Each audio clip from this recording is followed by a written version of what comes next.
Philip Hammond, Chancellor of the Exchequer, has made his spring statement, and the statement comes through loud and clear. Austerity will continue.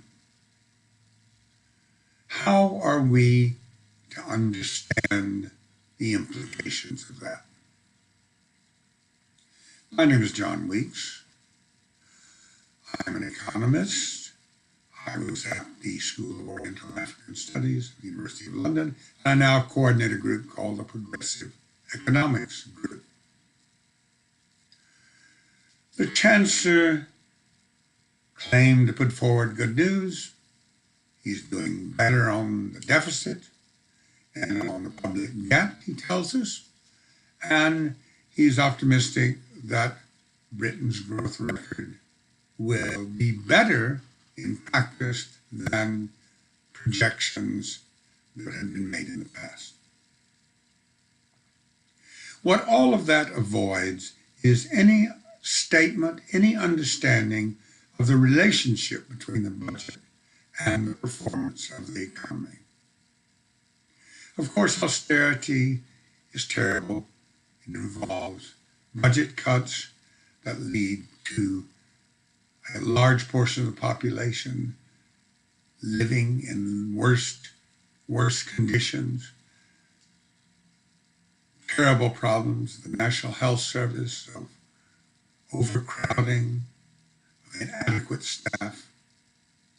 There's another element of austerity which must be stressed, which is extremely important because it affects the entire population.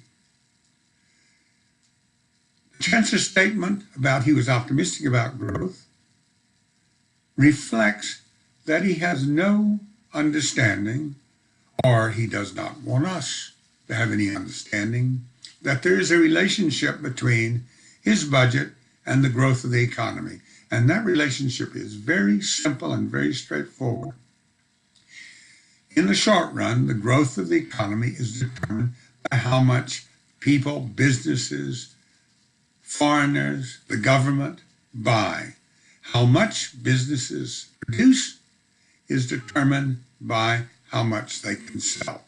Now, in the longer term, investment is very important for determining the overall amount that can be produced. But in the short run, you can't build more factories overnight. The level of output, the level of employment, the level of wages is determined by how much people spend. When the government doesn't spend, or spends less, and the Chancellor is quite clear that he is not going to change his policy, the British government will be spending less. That depresses growth. Now, you can think about it, but it is actually that simple. The budget that the Chancellor has just put forward is a budget which will ensure that growth of the British economy will be slow and halting, perhaps even stagnate. And this will not be the result of Brexit.